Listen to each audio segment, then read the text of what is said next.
প্রেম বা ভালোবাসা বড়ই অদ্ভুত একটা জিনিস। যে পর্যায়ে এটা আমরা বুঝি না, তখন এটাকে আলিঙ্গন করার জন্য আমরা পাগল হয়ে উঠি। একটা সময় আমরা এটা ভাবি যে তাকে ছাড়া হয়তো আমরা বাঁচবো না, কিন্তু একটা সময় পরে এসব আর ভালো লাগে না। আর ঠিক তখনই আমাদের জীবনে পারফেক্ট মানুষটা আসেন, আর তখনই শুরু হয় আমাদের জীবন। তো আজকের গল্পটি অনেকটাই বাস্তবধর্মী। তোমরা অনেকেই তোমাদের জীবনের সঙ্গে গল্পটিকে অনুভব করতে পারবে। তো চলো গল্পে যাওয়া যাক। তো গল্পের শুরুতেই একটি ছেলেকে দেখতে পাই। ছেলেটির নাম আদি। তো সে কিছু দূর আসার পরেই একটি মেয়েকে দেখতে পাই। তো আদির কি মনে হয়, সে দাঁড়ায়। তো মেয়েটি ডাবালার কাছে জিজ্ঞাসা করে যে এখানে পাবলিক টয়লেট আছে কিনা। তো ডাবালা দেখিয়ে দেয়, আদিতি সেদিকে চলে যায়। তো সে যাওয়ার পথে কিছু ছেলে দেখতে পায়। তো সে টয়লেটের মধ্যে যেতেই লক্ষ্য করে কেউ লুকিয়ে তার ভিডিও করার চেষ্টা করছে। সে সেখান থেকে বেরিয়ে আসে। সে দেখতে পায় ওই ছেলেগুলোই এই কাজ করছিল এবং অদিতির সঙ্গে ছেলেগুলো অসভ্যতামি করতে শুরু করে। তো অদিতি চিৎকার করতে থাকে। তো সেখানে আদি চলে আসে এবং এদেরকে দুমদাম মেরে ভাগিয়ে দেয়। সিনেমাতে এমন একটু হয়, মেনে নাও, তবে একটু অপেক্ষা করো, গল্পটা শুরু হতে দাও, ভালো লাগবে।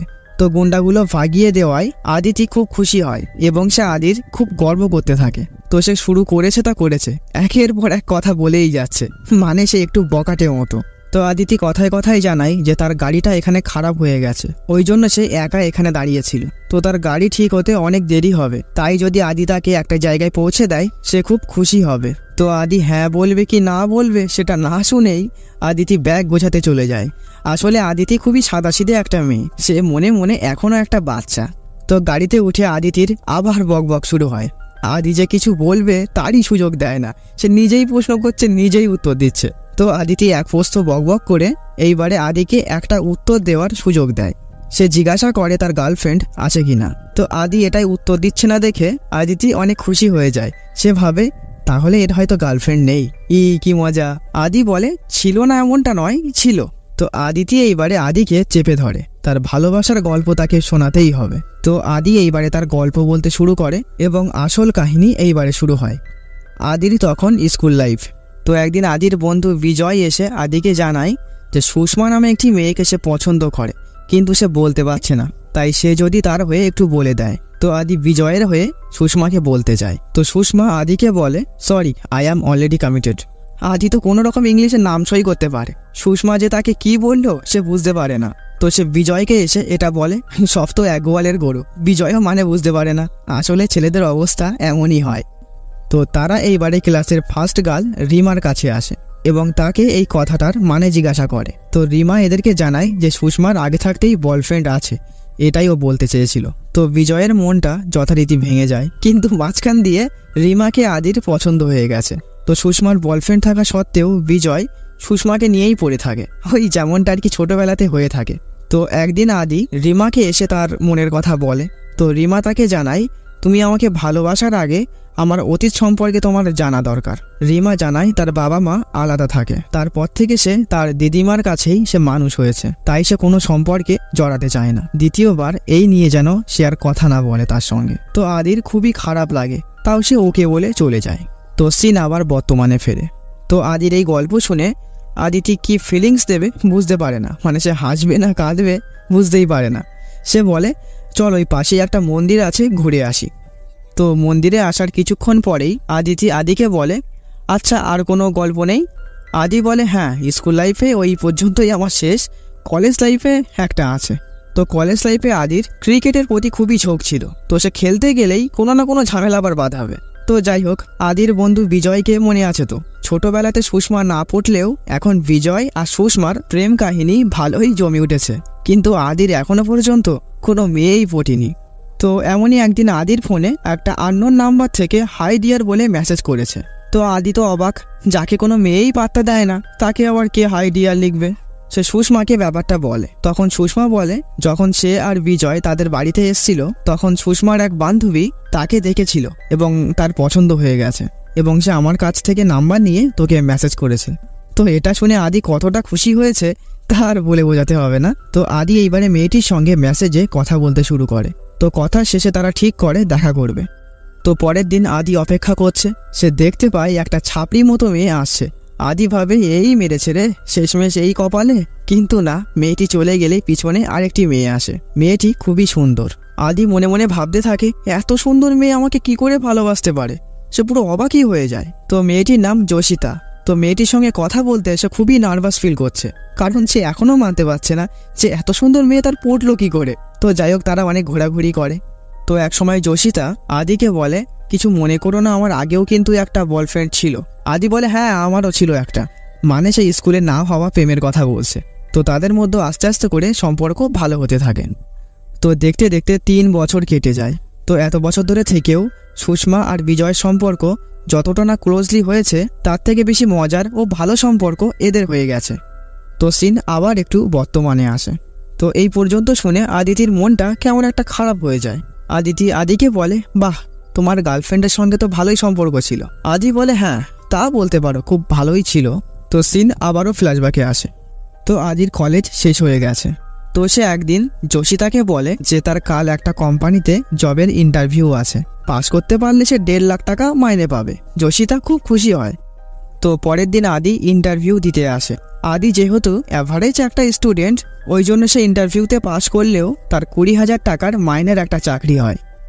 তো পরের দিন যখন সে যোশিতাকে ব্যাপারটা বলে, যোশিতা খুবই আপসেট হয়ে পড়ে, কারণ এই অল্প টাকায় তার চলবে না, আর সে বাড়িতেও জানাতে পারবে না। তো এরপরে আদি তাকে আরও বোঝায় যে 6 মাস পরে তার প্রমোশন হতে পারে, তখন সে ডবল শিফটে কাজ করবে, তখন মোটামুটি 50-60 তুলে ফেলতে পারে। তো এরপরে আদি কার্যসূত্রে বেঙ্গালুরু চলে আসে।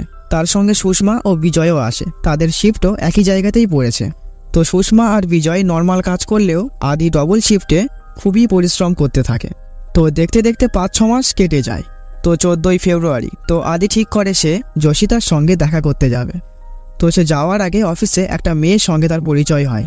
আসলে সে সুষমার বান্ধবী, এখানেই কাজ করে। তো মেয়েটির নাম নিধি। তো নিধি খুবই ভদ্রস্থ একটা মেয়ে। তো এখানে কিছু নর্মালি কথাবার্তা বলে সে যোশিতার সঙ্গে দেখা করতে চলে আসে। সে একটা পুরানো গাড়ি কিনেছে। তো যেহেতু এদের অনেকদিন পরে দেখা হয়েছে, তাই তারা খুব ভালো একটা সময় কাটায়। তো আদি যেহেতু গাড়ি কিনেছে, তাই সে যোশিতাকে নিয়ে একটু ঘুরতে যাওয়ার কথা বলে। তখন যোশিতা ব্যাপারটা অ্যাভয়েড করে বলে, আজকে আমার গাড়িতেই চলো, পরে একদিন না হয় তোমার গাড়িতে যাওয়া যাবে। আদি এর কারণটা অবশ্য বুঝতে পারে। আদির গাড়িটা পুরানো, অতটাও দামি নয়, আর যোশিতার খুবই দামি গাড়ি এটা। তার গাড়িতে সে আসলে বসতে চায় না। তো আদি কষ্ট পেলেও ব্যাপারটা প্রকাশ করে না। তো আদি নর্মাল একটা রেস্টুরেন্টে যাচ্ছিল, কিন্তু যোশিতার কথা হচ্ছে সে হাইফাই কোনো রেস্টুরেন্টে যেতে চায়। কিন্তু আদি এখন এত খরচা করতে চায় না, সে সবে আয় করছে, এখন নিজেকে একটু গুছিয়ে নিতে চায়। তো এই ব্যাপারটা যোশিতার ঠিক মনোপুত হয় না। তাদের মধ্যে কথা কাটাকাটি বেঁধে যায়। যোশিতা বলে তার অনেক বড় বড় জায়গা থেকে বিয়ের সম্বন্ধ আসছে, আর সেই জায়গায় দাঁড়িয়ে আদির তেমন কিছুই নেই। সবকিছুতেই এত কম্প্রোমাইজ করে চলা যায় না। এবং সে আরো উল্টোপাল্টা কিছু কথা বলে এবং গাড়ি থেকে সে নেমে যায়। তো এর পরের দিনই আবার যোশিতা আদির কাছে গিয়ে ক্ষমা চায় যে তার কাল মাথার ঠিক ছিল না, উল্টোপাল্টা বলে ফেলেছে। তো আদি প্রথমটাই মানতে না চাইলেও পরে সে ঠিক মেনে নেয়, কারণ আদি যোশিতাকে খুবই ভালোবাসে। তো এরপরে আদি একদিন বিজয়দের নিয়ে যোশিতার বাড়ি আসে তাকে সারপ্রাইজ দেওয়ার জন্য। যোশিতা ব্যাপারটা ভালোভাবে নেয় না। তো যোশিতা রেগে গিয়ে আদিকে বলতে থাকে, হুট করে আমার বাড়িতে আসলে কেন? আমার বাড়ির লোক দেখতে পেলে খুব খারাপ হয়ে যাবে, তুমি এক্ষুনি চলে যাও। আদি একটা গিফটও এনেছিল, কিন্তু যোশিতা সেটা নেয় না। সে কতকটা আদিকে জোর করে সেখান থেকে বার করে দেয়। তো আদির বন্ধুদের সামনে যোশিতার এমন ব্যবহার আদির খুব খারাপ লাগে।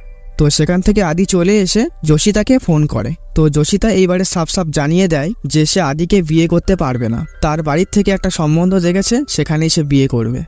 তো এরপরে বেশ কিছুদিন কেটে যায়।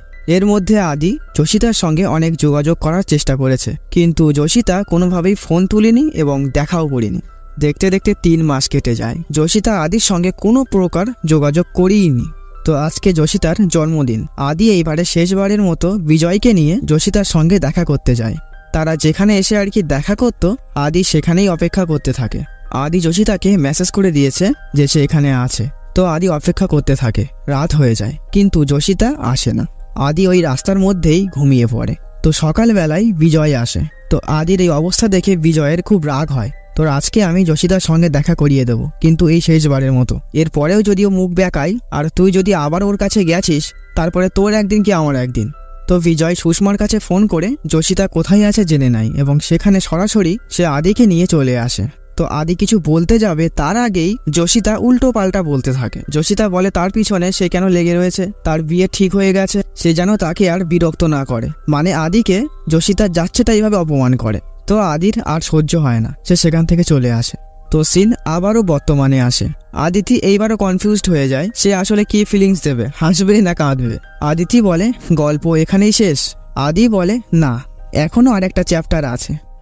তো যোশিতা চলে যাওয়ার পর থেকেই আদি সব সময় মন মরা হয়ে পড়ে থাকে। সে ঠিক মতো খায় না, ঘুমায় না, মানে পুরো একটা ছন্ন ছাড়া জীবন কাটাতে থাকে। তো একদিন বিজয় বলে অনেক হয়েছে ভাই, এইবারে আমি যা বলবো তাই তোকে শুনতে হবে। তোর জন্য একটা মেয়ে দেখেছি আমি, তুই এখন তার সঙ্গেই কথা বল, তোর মন ভালো হয়ে যাবে। কিন্তু আদি কোনো মতেই রাজি হচ্ছিল না। তো বিজয় তাকে এক প্রকার মেরে ধরেই রাজি করায়। তো মেয়েটি আর কেউই নয়, তাদেরই অফিসের নিধি, যার সঙ্গে আগের দিন আদির আলাপ হয়েছিল। তো পরের দিন বিজয়ের কথা মতো আদি নিধির সঙ্গে দেখা করতে যায়। তো এই দিক থেকে বিজয় আদিকে ফোনে যেমনটা বলতে থাকে, এইদিকে আদি নিধির সঙ্গে ঠিক একইভাবে কথা বলতে থাকে। তো কিছুক্ষণ কথা বলার পরেই বিজয়ের কথা মতো আদি একটা রিং নিয়ে নিধিকে প্রপোজ করে। তো নিধি আদিকে অবাক করে দিয়ে আদির প্রপোজাল অ্যাকসেপ্ট করে নেয়। তো নিধি আদিকে জানায় সে অনাথ আশ্রমে বড় হয়েছে। আদি জানায় হ্যাঁ ঠিক আছে। আর নিধি আদির ব্যাপারে বিজয় ও সুষমার থেকেই সব ইনফরমেশন আগে থাকতেই জেনে রেখেছে।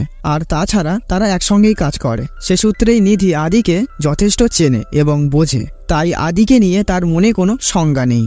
তো পরের দিন নিধি একটা গাড়ি নিয়ে আদিকে ডাকতে আসে। তো আদি গাড়িটি দেখে অবাক হয়ে যায়।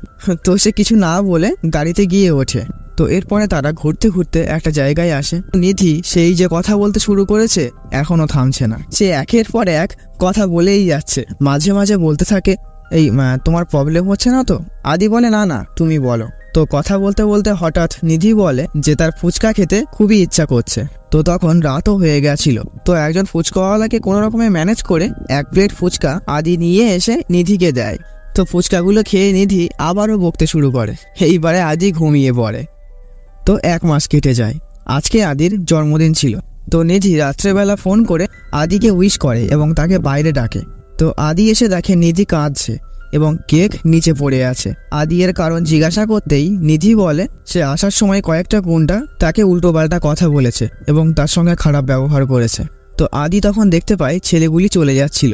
তো আদি তাদেরকে ধরে একটু মারধর দেয়। তো সিনেমাতে এগুলো হতেই থাকে। যাই হোক, গুন্ডাগুলো চলে যাওয়ার পরে আদি একটা 5 টাকার কেক কিনে তার বার্থডে সেলিব্রেট করে। পরের দিন সকালে আদির কাছে একটা ফোন আসে। যোশিতা ফোন করেছে, সে আজকে ব্যাঙ্গালোর আসছে এবং তার সঙ্গে সে দেখা করতে চায়। নাও বোঝো এইবারে। তো এটা শুনে বিজয় আর সুষমা খুব রেগে যায়। তারা বলে তুই ওর সঙ্গে দেখা করবি না, ওর মতো অসভ্য মেয়ের সঙ্গে দেখা করার কোনো প্রয়োজন নেই। কিন্তু নিধি আদিকে যেতে বলে। সে বলে যাই হোক, একটা মেয়ে এত দূর থেকে দেখা করতে এসছে, তোমার একবার যাওয়া উচিত। তো এরপরেও আদি আসতে চাইছিল না, কিন্তু নিধি কতকটা জোর করেই তাকে পাঠায়। তো যোশিতা আদির জন্য একটা কেক নিয়ে এসছে এবং তার সঙ্গে এমন ব্যবহার করতে থাকে যেন কিছুই হয়নি। সে যেন কালকেই আদিকে 1 কিলো চুমু দিয়েছিল, তাই যেন সেই অনুপাতে আজকেও নর্মালি বিহেভ করতে থাকে। তো সে আজকে আদির গাড়িতে বসে এবং সে বিশালভাবে আদির সঙ্গে ভাব জমানোর চেষ্টা করতে থাকে এবং সে আদিকে বলে যে তার ভুল হয়ে গেছিল, সে তখন বুঝতে পারিনি, তখন তার মাথা ঠিক ছিল না, আর তুমি তো জানোই আমি পাগল, প্লিজ ওই দিনের জন্য আমাকে ক্ষমা করে দাও। কিন্তু আদি তাকে থামিয়ে দেয় আর বলে আমরা পরে কথা বলবো, বলে সেখান থেকে কোনো প্রকারে কাটিয়ে বেরিয়ে আসে। আসলে আদি তখন দুর্বল হয়ে পড়ছিল, কারণ যোশিতার সঙ্গে তার সম্পর্ক অনেক দিনের। তার সঙ্গে ওঠা বসা, খাওয়া দাওয়া, ঘোরা বেড়ানো সবই হয়েছে। আর তাছাড়া সেম এজ রিলেশনশিপে এই অ্যাটাচমেন্টটা খুব গাঢ় হয়, আর সেখান থেকে অত সহজে বেরিয়ে আসা সম্ভব নয়। আর আদিও সেই ফাঁদেই পড়েছে। তো তার এই মনের দ্বন্দ্বের ব্যাপারটা সে এদের সবাইকেই বলে। বিজয় বলে আরে যোশিতার মতো নাটকবাজ মেয়ে দুটো নেই, ও ওপরে এরকম নিরীহ দেখালেও ভিতর থেকে ও একটা লোভী, ও যেখানে টাকা দেখবে সেখানে চলে যাবে, তুই নিজেও জানিস। এখন নিধিকে তোর সঙ্গে ঘুরতে দেখে, ছবি দেখে ওর এখন জেলাসি ফিল হচ্ছে, কারণ ও জানে তুই কেমন ছেলে, ওর নাটকে তুই ভুলিস না। তো নিধি আদিকে বলে দেখো তোমার সঙ্গে আমার সম্পর্ক 1 মাসের, আর যোশিতার সঙ্গে তোমার সম্পর্ক অনেক দিনের, তাই সে যোশিতার কাছে যেতে চাইলে যেতে পারে। হ্যাঁ, এতে তার অবশ্য খারাপ লাগবে, তাও সে মানিয়ে নেবে। তো এরপরে আদি কিছুক্ষণ চুপ থাকে। তারপরে সে যোশিতাকে ফোন করে বলে নিধি আমাকে খুব ভালোবাসে, সত্যিই সে ভালোবাসে, ও ভালোবাসা পাওয়ার যোগ্য, আমি ওকে ঠকাতে পারবো না, পারলে আমাকে ক্ষমা করো। তো এটা শুনে যোশিতা রেগে যায়। সে বলে, তুমি অনেক স্বার্থপর, তুই ওকে ধোকা দিতে পারবে না কিন্তু আমাকে দিতে পারছো। এবং সে আরো খানিকটা উল্টোপাল্টা কথা বলে। তো এরপরে আদিও রেগে যায় এবং সেও খানিকটা কঠিন কঠিন কথা বলে দেয়। যোশিতাকে উল্টোপাল্টা বলতে তার কষ্ট হয়, কিন্তু তাও সে বলে, ভালোই হয়েছে, তোমাকে অনেক ধন্যবাদ, তুমি সেই সময় যদি আমার লাইফ থেকে না যেতে আজকে নিধির মতো একটা ভালো মেয়ের সঙ্গে আমার দেখা হতো না, বলে সে ফোনটি কেটে দেয়। তো এটা শুনে বিজয়রা অনেক খুশি হয় এবং আদিকে এসে জড়িয়ে ধরে, কারণ আদি যে মন শক্ত করে এতটা কথা বলতে পারবে তারাও ভাবতে পারিনি। তো যাই হোক, সিন আবার বর্তমানে আসে।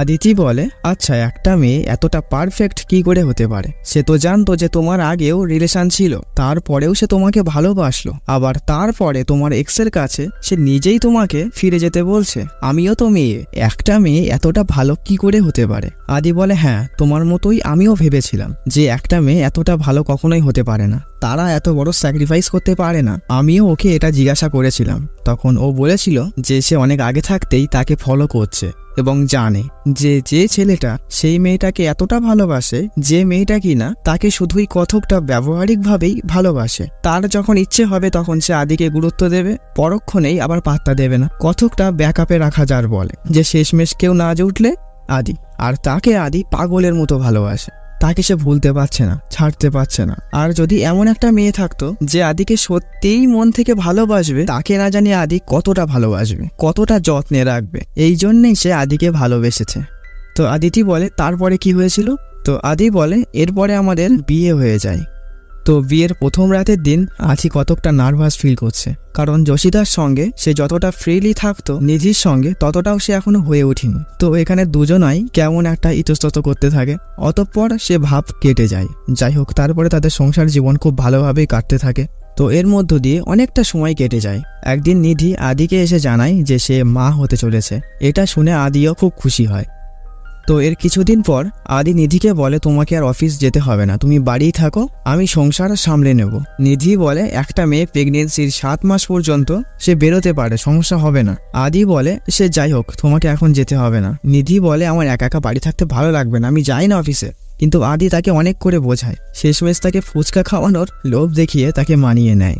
তো এরপরে আদি অফিসে গেলে তার বস বলে, তোমার পরের মাসে একটা প্রমোশনের ব্যবস্থা আমি করতে পারি, তার জন্য তোমাকে একটা ভালো প্রজেক্ট করে দেখাতে হবে, আর এর জন্য হয়তো তোমাকে দিন রাতে এক করেও দিতে হতে পারে। আদি বলে, হ্যাঁ স্যার, আমি চেষ্টা করব। তো তারপরে সে নিধিকে ফোন করে বলে যে তার বাড়ি আসতে আজকে একটু লেট হবে, কারণ সে নতুন একটা প্রজেক্ট পেয়েছে আর সেটা ঠিকঠাক করতে পারলে তার প্রমোশন হয়ে যাবে। এটা শুনে নিধিও খুব খুশি হয়। তো এতে নিধি প্রথমটাই খুশি হলেও পরবর্তীতে সে খুব বাজেভাবে বোরিং ফিল করতে থাকে, কারণ সে বাড়িতে সম্পূর্ণই একা, আর একাকিত্বর মতো বড় কষ্টদায়ক জিনিস আর কিছুই নেই। আর মানুষ কতক্ষণই বা ফোন দেখতে পারে, কথা বলার জন্য তো একটা মানুষের প্রয়োজন। আদি কাজের চাপে নিধিকে আর সময় দিতে পারে না। একটা সময় সে নিধির ফোন পর্যন্ত তোলার অবকাশ পায় না। আদি প্রতিদিন রাতে দেরি করে বাড়ি ফেরে। তো এমনই একদিন আদি অফিসের কাজ শেষ করে দেখে নিধির প্রায় 20টা মিস কল। সে তাড়াতাড়ি বাড়ি এসে দেখে নিধি ঘুমিয়ে পড়েছে। তো সে নিধিকে আর জাগায় না। একে তার সারাদিন সে কাজ করেছে, তার কষ্ট হয়ে যায়, সেও ঘুমিয়ে পড়ে। কিছুক্ষণ পরে নিধি উঠে এসে তার বুকে মাথা দিয়ে শুয়ে পড়ে। আদিরও ঘুমটা ভেঙে যায়, সেও নিধিকে জড়িয়ে ধরে। নিধি এইবারে সরাসরি বলেই ফেলে যে তার একা একা থাকতে আর ভালো লাগছে না। হ্যাঁ, তুমি একটু বেশি কাজ করলে হয়তো বেশি টাকা কামাতে পারবে, কিন্তু আমরা একে অপরকে হারিয়ে ফেলছি, আমার অত টাকা পয়সার দরকার নেই। আর যাই হোক, খারাপ ভালো সময়ের মধ্য দিয়ে চলে যাবে, এত টাকা আয় করতে গিয়ে আমি তো তোমাকেই হারিয়ে ফেলছি। এবং সে পরের দিন অফিসে গিয়ে তার বসকে বলে দেয় যে তার প্রমোশন লাগবে না, সে যেমন আছে তেমনই থাকবে। তো সেই দিনই আবার নিধির জন্মদিন ছিল। নিধি ভাবছে আদি হয়তো তাকে কোনো সারপ্রাইজ দেবে, কিন্তু আদি চুপচাপ গিয়ে ঘুমিয়ে পড়ে, যেন তার কিছু মনেই নেই। তো এক সময় 12টাও বেজে যায়। ওইদিকে বিজয় আর সুষমা নিধির বার্থডে উইশ করা হয়ে গেছে, তারপরেও আদির কোনো খোঁজ নেই, সে ঘুমিয়েই আছে। তো নিধি এইবারে রেগে যায়, সে এক লাঠি মেরে আদিকে বিছানা থেকে ফেলে দেয় এবং আদিকে বকাবকি করতে থাকে যে তার বার্থডে আদি কি করে ভুলে যেতে পারে। সে পড়ে পড়ে নাক ডাকিয়ে ঘুমাচ্ছে এখনো, এবং সে অভিমান করে বাইরে এসে বসে থাকে। তো সে খেয়াল করে ছাদের ওপরে কিছু একটা হচ্ছে, তো সে আস্তে আস্তে ছাদের ওপরে যায়। আসলে আদি একটু অন্যরকম ভাবেই নিধিকে সারপ্রাইজ দিয়েছে এবং সে আদিকে গিয়ে জড়িয়ে ধরে। তো সিন আবার বর্তমানে আসে। নিধি বলে, তোমাদের ভালোবাসার কথা শুনে আমার তো বিয়ে করতে ইচ্ছা করছে, আমি নিধিকে দেখতে চাই, এমন একটা ভালো মেয়েকে আমি দেখতে চাই। আর তোমাদের ছেলে না মেয়ে হয়েছিল? তো এই কথাটা শুনে আদির মুখটা কেমন শুকিয়ে যায়, সে যেন অনেকটাই কষ্ট পেয়েছে। সিন আবার একটু ফ্ল্যাশব্যাকে যায়। একদিন নিধির পেটে খুবই যন্ত্রণা শুরু হয়। আদি তাকে যথারীতি হসপিটালে নিয়ে আসে। তো চেক আপ করে ডাক্তার জানায় তাদের বাচ্চাটা মিসক্যারেজ হয়ে গেছে, অর্থাৎ নষ্ট হয়ে গেছে। নিধি অনেক কান্নাকাটি করতে থাকে। আদি তাকে কোনো রকমের সামলায়, কিন্তু এখানেই যদি গল্পটা শেষ হয়ে যেত তাহলে না হয় আর একবার শুরু করা যেত। এরপরে ডাক্তার এসে এমন একটা কথা বলে তাতে সবকিছু ভেঙে চুরমার হয়ে যায়। আসলে নিধির ব্রেন ক্যান্সার হয়েছে, আর এই কারণেই তার বাচ্চাটা মিসক্যারেজ হয়ে গেছে। আর ব্রেন ক্যান্সার অনেক আগে থাকতেই হয়েছিল তার। আদি বলে এটা কি করে হতে পারে, ও তো সম্পূর্ণই সুস্থ ছিল। ডাক্তার বলে সব সময় সবকিছুর সিমটমস ধরা দেয় না, এখন চেক আপ করার ফলে ধরা পড়েছে। ওর ব্রেন ক্যান্সার এখন 3য় পর্যায়ে চলে এসছে। চেষ্টা করলে করা যেতে পারে, কিন্তু সেটা অনেক খরচ সাপেক্ষ। তো আদি নিধিকে সুস্থ করার জন্য সে তার সর্বস্ব দিতে রাজি। তো এরপরে নিধির ট্রিটমেন্ট শুরু হয়ে যায়। তো এরপরে নিধি সপ্তাহের পর সপ্তাহ, মাসের পর মাস হসপিটালেই কাটাতে থাকে। তো এক পর্যায়ে নিধির মাথার চুলগুলো উঠে যেতে থাকে। এটাই স্বাভাবিক, কিন্তু আদি তাকে সান্ত্বনা দেয় যে কিছুই হবে না, পরে সব ঠিক হয়ে যাবে। কিন্তু সময়কে তো আর আটকানো যায় না। এক সময় ডাক্তারের কথা অনুযায়ী নিধির মাথার সমস্ত চুলই কেটে ফেলতে হয়। আর আদির অবস্থাও এখন খারাপ। সে নিজের অযত্নের ফলে সে কেমন অগোছালো হয়ে গেছে। আর নিধির শারীরিক অবস্থা উন্নতি হওয়ার বদলে দিন দিন অবনতিই হচ্ছে। আদির কাছে যা টাকা পয়সা ছিল সব খরচ হয়ে গেছে। সে বিজয় আর সুষমার থেকেও অনেকটা টাকা ধার করে ফেলেছে। তার নিজের চলার মতো টাকা পয়সা নেই। সে নিধির সামনে নিজেকে হ্যাপি দেখানোর চেষ্টা করে, কিন্তু ভিতরে ভিতরে সে অনেক আগেই ভেঙে গেছে। আদির মনে হতে থাকে তাকে একটা মেয়ে সত্যিই ভালোবেসেছিল, আর তাদের সম্পর্কটা শুরু হতে না হতেই এইভাবে ভেঙে যাবে। সে এটা কোনো মতেই মানতে পারছে না। নিধি বলে, আমি বুঝতে পারছি আমার হাতে আর বেশি সময় নেই। তোমাকে আমি অনেক স্বপ্ন দেখিয়েছিলাম, কিন্তু পূরণ করতে পারলাম না। আমাকে ক্ষমা করো। এরপরে হয়তো আমার থেকে ভালো কেউ তোমার জীবনে আসবে, কারণ তুমি খুব ভালো ছেলে। কিন্তু আদি এসব ব্যাপার কোনো মতেই মানতে পারছে না। তার কষ্টে ফেটে যাচ্ছে। নিধি বলে, আমি তো আর বাঁচবো না, তুই আমাকে হসপিটাল থেকে বাড়ি নিয়ে চলো, আমি বাড়ি থাকতে চাই। তো এরপরে আদি নিধিকে বাড়ি নিয়ে আসে, কারণ আদিও জানে নিধিকে আর বাঁচানো সম্ভব নয়। তো এরপরে সিন বর্তমানে আসে। আদি আদিতিকে একটা সমাধি ক্ষেত্রে নিয়ে আসে। আদি বলে, আমি এখানেই আসছিলাম, এখানেই আমার নিধি শুয়ে আছে। আদিতি স্তব্ধ হয়ে দাঁড়িয়ে থাকে। সে কি বলবে কি করবে বুঝতে পারে না। আদি বলে, আজ সকালে যখন আমি গাড়িটা থামিয়েছিলাম, আমি তোমাকে দেখেই গাড়ি থামিয়েছিলাম, কারণ তোমাকে দেখতে আর কথাবার্তার মধ্যে আমি কেন জানি না নিধিকে দেখতে পাচ্ছিলাম।